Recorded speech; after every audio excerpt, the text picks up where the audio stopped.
welcome to this week's episode of SPTV, and this week is about the consistency of kind of marketing and what you're telling people through the whole process of placing an order. And this isn't a whinge, it's literally an observation, and it's going to be happening in many businesses, I'm sure of it. I put it to the top of our list, just to be fair and open and honest about it. I've put it to the top of our list of making sure that it works in the right way.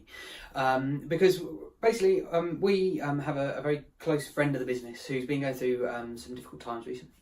And we wanted to send them some flowers, which is the right thing to do. And we know there's lots of people out there, but there are kind of local people who we know very well, we would normally go to. It probably wasn't quite right for them because we needed to have it sent and on specific things and through the letterbox and stuff. So I'm sure it's not going to take you too long to work out who the company is that we used, but they have a really cool product with what they're doing, because they go through the letterbox instead of having to be in and then missing it and then taking it to a neighbour and all of that sort of messing around and stuff.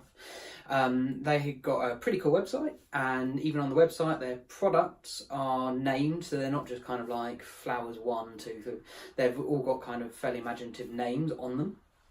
So like, product's cool, website's cool, products on the website are pretty cool. And I had to because this lady's not going to be there huge amounts of time, I wanted to, there was something that came up on the delivery side of things that just kind of was like, I just want to ask whether that's going to be the right shipping method to do, because they've got like kind of Royal Mail, which is like 99.9% guaranteed, and then they've got courier, which is like 100% guaranteed.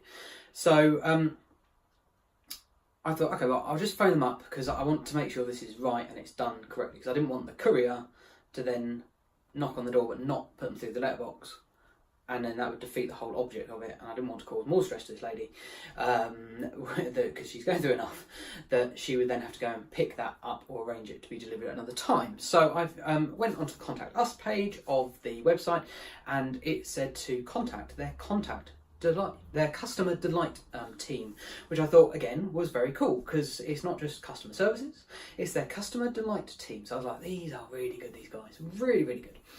So I phoned them up and I got through to like 4 options, which is standard and cool.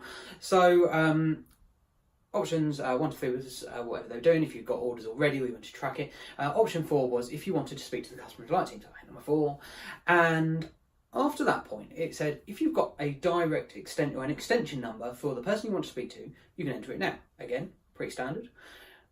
If you don't, then our customer delight team don't have a direct number. Please contact us through the website or through another method. And it just stumped me, because this company are really, really good. Now, I know that they perhaps can't have a team there all the time, but why is it mentioned on the website? That's what we couldn't work out. I said to, there was a couple of girls in the office, I said to them, how's that working then? Because they've put it there. And just to kind of give you an example, we know of a couple of companies. I know a company, I mean, it's not huge, but it's a decent size. And I went to see about their phone number because I needed to phone them up about something. And they go, if you're looking for our phone number, we don't have one, because we feel that putting people in a team is not going to be right. So they are very upfront and honest that they can give you a better service by not having a team, and they can keep their prices low because they've not got someone. I mean, even on that kind of minimum wage of a fairly sort of smallish figure of 12, 14 grand a year, they just don't want to do that to their business.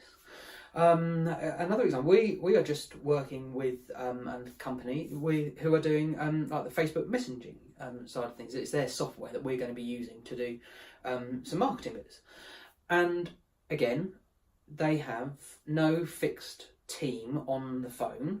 They're based in America, but they don't have a fixed team on the phone. But they are very honest and open on their website, saying we've got an average response rate of 8 minutes. So I feel quite cool with that, because actually I'm not bothered I ain't got a phone number anyway. I mean, I'd never need to phone them. But the fact of the matter is that I can send a message, and I know that 8 is an average, but within like 10 minutes, I've got an answer back. So I'm kind of cool with that. And again, if this company had just said, look, we don't employ people to do this, but we've invested in like the best people and the best ticketing system to do that. And you know, we've perhaps they might have farmed it out to India and the Philippines and everything, which is like totally cool as well, because we're aware of that and how things work, and it can work really, really well.